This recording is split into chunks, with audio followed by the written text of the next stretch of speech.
Halo semua, kembali lagi bersama saya Johan di Jurnal Trading ID. Oke, jadi pada kesempatan video kali ini, ya seperti biasa kita akan membahas kembali ya untuk update dari pergerakan XAUUSD atau gold ini sendiri. Ya, seperti yang kalian lihat ya, gold itu dia mengalami penurunan untuk hari Jumat kemarin ya, turun dari kurang lebih di level harga 3371, turun dengan level terendah itu ada di 3325 ya. Ini adalah penurunan cukup signifikan ya untuk gold, di mana dia terjadi penurunan itu kurang lebih hampir 1% ya. Di closingnya hampir 1%, tapi penurunannya itu lebih dari 1% teman-teman gitu. Nah, ini juga untuk update-nya, update chart yang seperti ini itu saya sudah update di Jurnal Trading ID teman-teman ya, di Telegram ya. Jadi walaupun memang 2 hari kemarin saya lagi benerin untuk learning center ya, dan juga beberapa work in process untuk mengenai update ya ke depannya itu bagaimana, jadwalnya bagaimana, itu sedang dibenahin.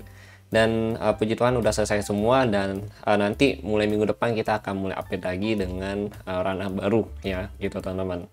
Nah, kalian penasaran kan kita mau update apa nanti ya? Pokoknya stay tune aja ya. Nah, kita balik lagi ke pembahasan gold yang kemarin. Jadi kemarin itu saya ada bahas mengenai big view ya di time frame 4 jam. Kita preview dulu. Nah, ini untuk big view-nya kemarin kita ada bahas mengenai kalau closing di bawah 3353, potensi tercipta area boss baru. Jadi boss itu adalah breakout structure teman-teman gitu. Nah, di bawah 3350 kalian cari pijakan sell gitu ya. Di time frame intraday ya 1 jam atau 15 menit sebagai TF terendahnya dia gitu. Untuk kalian yang dapat itu congrats ya, karena target kita itu ada di 3312 ya, sekarang itu ada di 3325, jadi ya beda tipis lah ya penurunannya gitu, dikit lagi beberapa poin lagi sih sebenarnya gitu. Nah, sekarang pertanyaannya pasti kalian penasaran ya, the next movement ya dari gold itu bagaimana. Oke, tapi sebelum kita bahas untuk movement ya gold untuk minggu depan itu bagaimana, terutama untuk di hari Senin ya, saya mau preview dulu untuk learning center ya. Di learning center sendiri ini kita juga udah ada beberapa update teman-teman gitu ya. Ini lagi dibenahin juga, jadi under maintenance ya. Nah, tapi kalau kita perhatikan di sini udah ada tahapan belajar, jadi kamu punya tahapan belajar mau gimana aja gitu kan. Nah, di bagian daily outlook ini ya, nah saya ada update juga ya mengenai gold ya. Jadi ada update yang 4 jam itu saya kasih ke public channel, dan lebih rincinya itu di time frame intraday 30 menit ya, saya kasih ke bagian learning gitu. Nah, kita ada 2 zona ya untuk ke buy. Kalau kalian pakai metode FVG atau fair value gap, kalian akan dapat 2 zona ini di time frame 30 menit. Yang pertama itu 3344, 3339, lalu ada di 3329 sampai 3321. Nah, dimana untuk zona yang kedua ini ya, itu mengalami kenaikan atau rejection cukup kuat ya. Ini zonanya untuk ada di sini. Nah, tapi apakah yang 30 menit pertama itu kepakai? Oke, jadi di FVG ini walaupun dia turun drastis ya. Nah, ini kalau kalian perhatikan ya, di fair value gap ya, ini yang sering saya kasih juga kalian ke channel YouTube, tapi karena berhubung kemarin saya belum update, jadi saya belum kasih lagi gitu. Nah, ini kurang lebih running 50 pip lah dari rejection pertama dari FVG yang 3344 teman-teman ya. Lalu yang kedua ini yang jackpot ya. Ini jackpotnya itu di 140 pip. Jadi kalau ditambah 50 pip plus 140 ya kurang lebih hampir 200 pip untuk hari Jumat kemarin. Ya padahal ini gila loh turunannya luar biasa sekali ya, tapi kita masih bisa dapat buy ya, dengan sabar kita nunggu ya di zona FVG yang memang sudah kita cari ya teman-teman ya gitu. Jadi congrats untuk kalian yang dapat sell, dan juga congrats untuk kalian dapat buy ya. Pokoknya kalau profit itu untuk kalian semua, itu juga hasil bonus dari kalian mau belajar dan juga kalian mau sabar ya nunggu di level harga yang tepat gitu teman-teman. Jadi trading itu bukan masalah siapa yang paling banyak entry, siapa yang paling cepat entry, dan bukan masalah metode apapun yang kalian gunakan, itu sebenarnya metodenya bagus gitu. Tergantung dari kita maunya disiplin atau tidak gitu. Kalau kita disiplin ya, puji Tuhan pasti bisa profit konsisten di dalam dunia trading ini gitu teman-teman. Oke. Nah, kemudian ya, kita lanjut. Jadi sebelum kita bahas untuk the next movement technical analysis ini ya, kalian bisa cek dulu untuk news weekly ya nanti, tapi nanti saya pasti akan kasih, pokoknya stay tune aja itu ada di learning center, di channel Telegram publik ya. Yang publik nanti saya akan pasti share ya, saya share OI data, terus CSM juga ada gitu teman-teman ya. Nah CSM ini baru, nanti ke depannya saya akan share terus CSM untuk kedepannya gitu.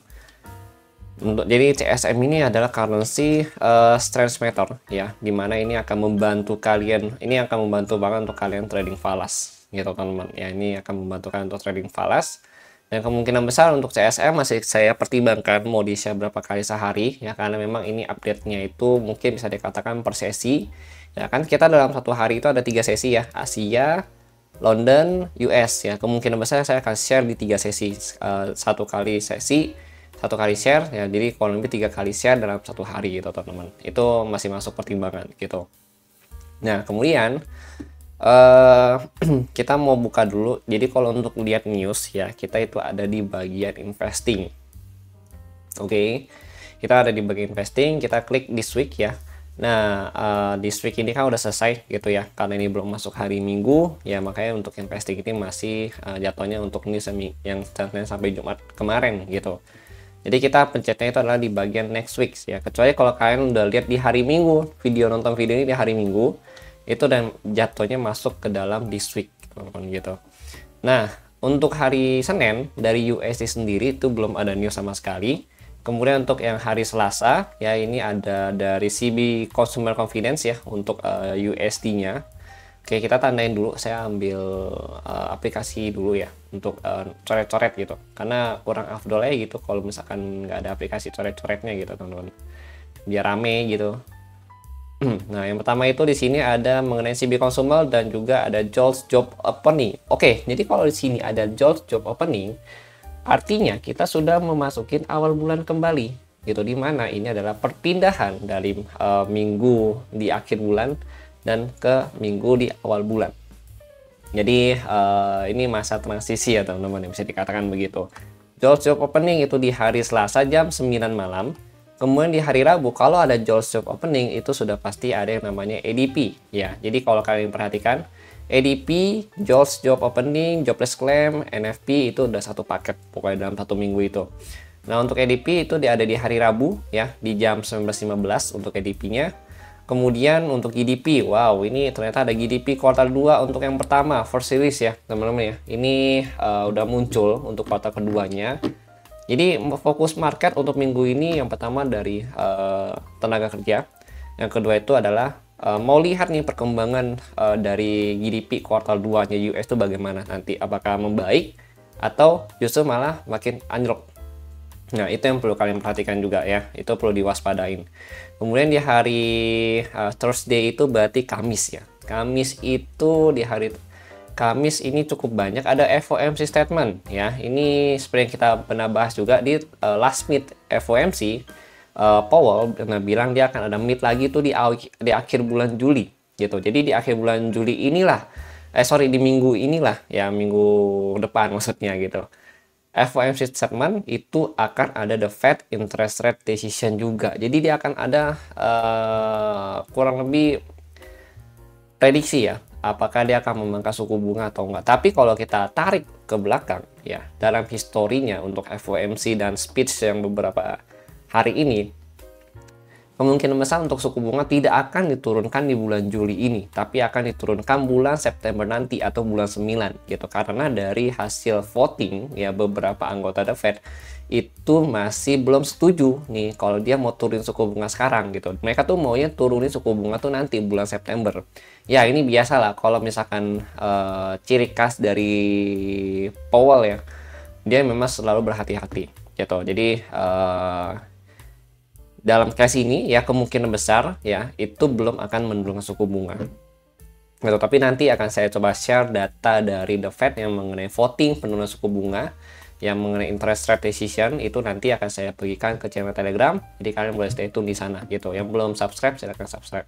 Oke, dari ini ada FOMC di hari perpindahan ya, dari hari Rabu ke hari Kamis, yaitu di jam 1 pagi. Gitu, ada FOMC statement, the Fed interest rate decision, kemudian ada FOMC press conference juga di sana gitu.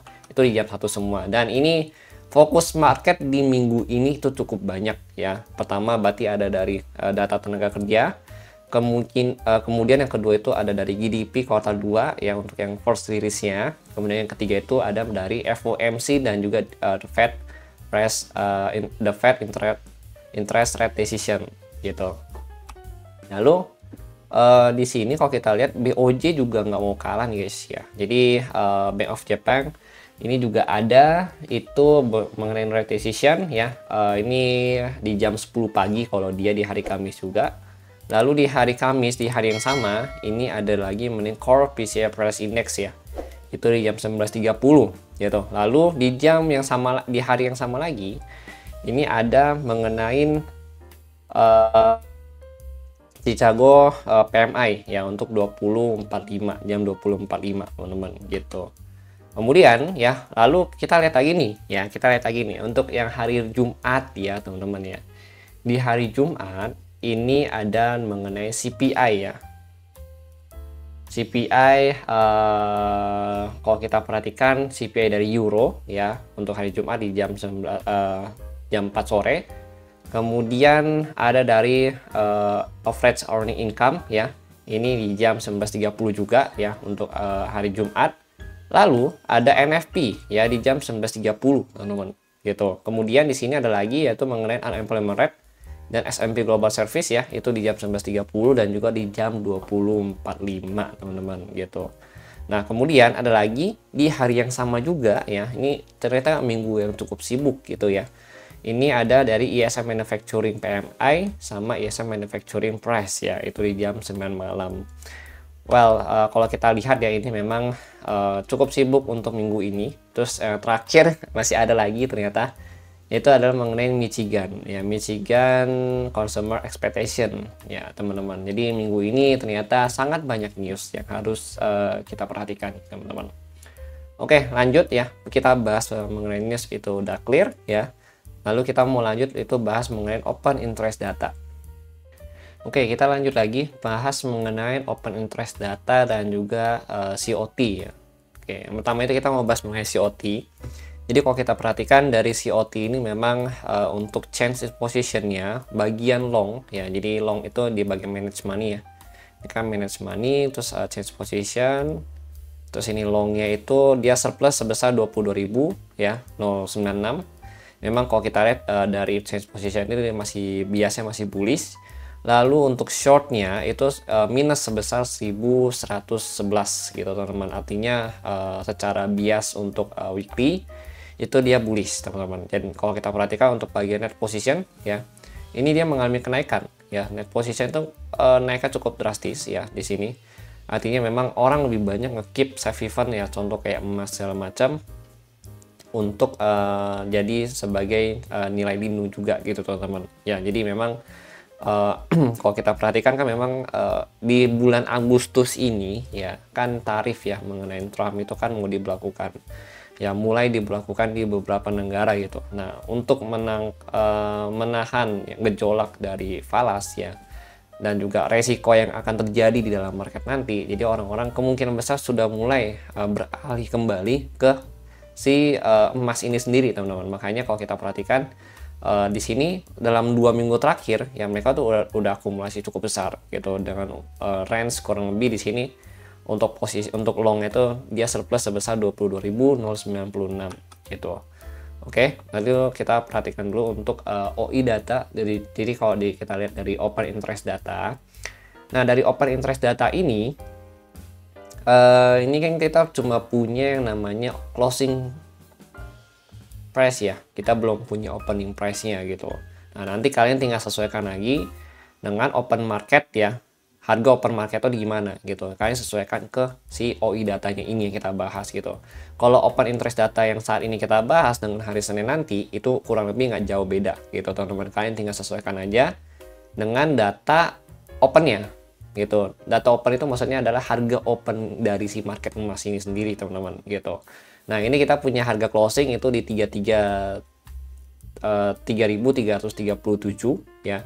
Ini berarti kita ambil yang paling dekat itu di 335 ya teman-teman ya. Sini kita ambil di sini. Ini untuk 2 DTE ya, atau 2 days to expired gitu teman-teman. Nah, ini kalau kita lihat lagi di bawah 3335 ya, di sini ada put money ya. Put money itu artinya orang kecenderungan mereka membeli itu di harga berapa. Ada 3325, kemudian 3300, ini kita ambil yang cukup signifikan dulu ya. Lalu ada di 3280 sama 3275. Oke, jadi mereka banyak untuk ngantri di area sini gitu. Tapi yang paling mencerminkan untuk mereka ngambil ya, itu ada di level harga 3325 dan juga 3300 ya. Ini yang paling banyak gitu teman-teman untuk saat ini. Nah, kemudian di atas 3335 ya, ini ada 3350 ya. Untuk bagian call-nya, sekarang kita bahas call-nya. Call itu kayak target harganya mereka. Itu ada 3990, kemudian 3360 ya, itu ada 1287. Lalu ada 3375 ya, sebesar call dengan sebesar 1258. Dan yang terakhir itu ada di 3400 dengan jumlah call sebesar 3591.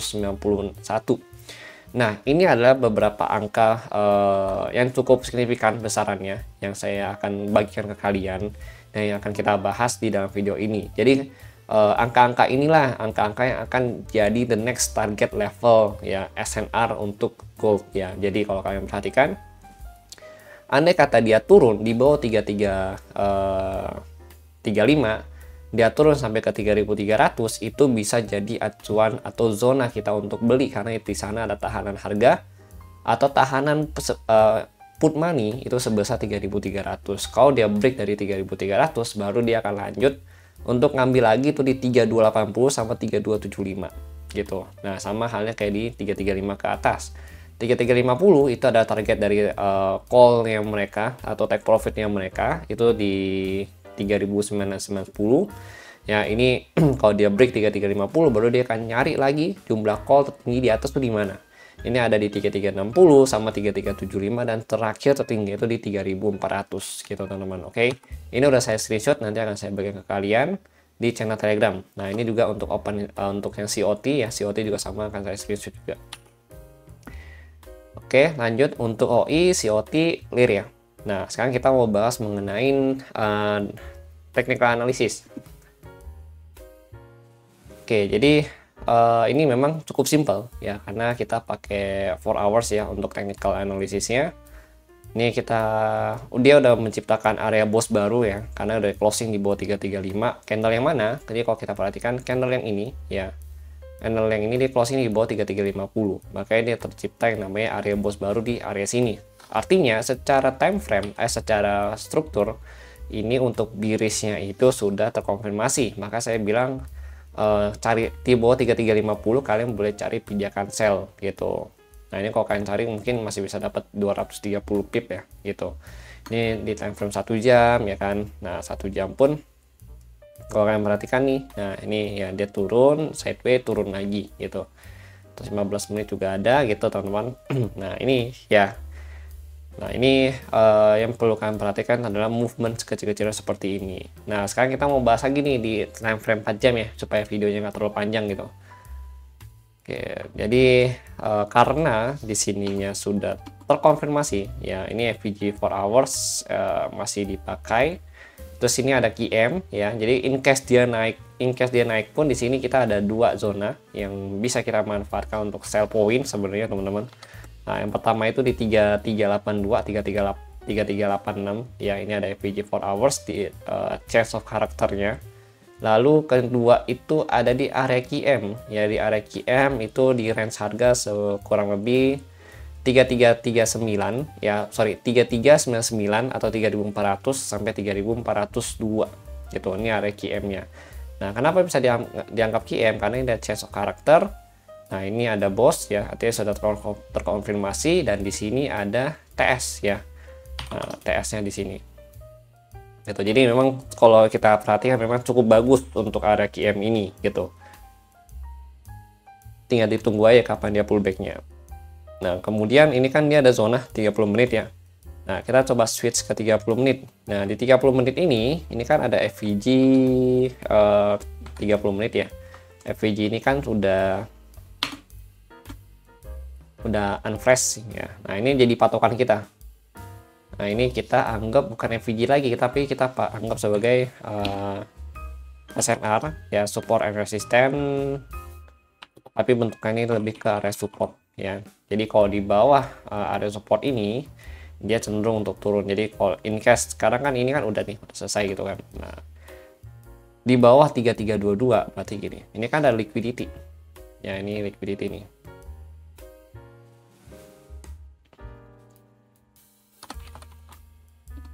Liquidity. Ya, di sini ada liquidity. Nah, di bawah 332 ini ada liquidity. Ini potensi di sweep sama dia. Nah, ini kan banyak di liquidity sampai sini ya. Nah, area liquidity nih. Ini liquidity. Kemudian ini juga liquidity ya kan. Nah, ini ada liquidity nih. Tapi di bawah liquidity ini sebenarnya ada sedikit fair value gap ya di area sini. Ini ada QM juga teman-teman sebenarnya ya. Ini ada QM. Oh ya, ini QM nih pas nih. QM-nya itu ada di harga. Wait, nemu setup baru lagi nih. Ada dua jadi QM kita. QM atas sama QM bawah ya. Menarik juga nih. Ini QM di time frame 30 menit. QM TF 30 menit. Sip. Nah, ini ada QM di TF 30 menit. Nah, target dia kalau dia turun di bawah 3310 ya, ini targetnya nih, kita bahas target dulu. Di bawah 3320. Nah, ini kan dia nge-sweep nih 3320, nge-sweep 3310. 3310 turun di bawah 3310 ya. Itu target turunnya bisa ke 3291 3287. Karena di sana ada QM untuk time frame 30 menit gitu. Oke, ini kita kalau bahas mengenai intraday. Nah, tambah lagi ini kan juga cukup mendukung nih ya, cukup mendukung nih untuk turun gitu. Nah, ini ada potensi dia bisa masuk ke sini gitu. Nah, kalau kalian tanya Bang, kalau di bawah 3287 itu di mana lagi? Udah, kita nanti tunggu lagi itu di bawah lagi aja gitu ya. Ini memang ada FVG juga nih di bawah sini. Nah, targetnya di 3272 3270. Kalau di bawah TF di bawah 3287. Gitu. Ini masih jauh sih sebenarnya. Nanti kita akan bahas lagi untuk the next update-nya ya. Gitu. Nah, tapi kalau misalkan in case dia belum bisa break ya dari 3330 ya sampai 3322 ini, kalau dia naik di atas ya ini nih. Nah, ini nih. Dia naik di atas 334 ya, dia break dari structure ini ya. Ini terbentuk QM di TF kecil sebenarnya gitu. Terbentuk QM di TF kecil di atas 3344 ya. Itu kalian bisa cari konfirmasi buy. Kemudian targeting itu bisa sampai kurang lebih ya, ini sebenarnya FVG kecil sih sebenarnya, cuma kayaknya gitu kepake. Nah, ini ada liquidity sini. Ini ada liquidity 3372 3370. Lalu tertinggi itu kita masih target patokan ke QM sama FVG di atas yang 3382 3386 sampai 3402 gitu teman-teman.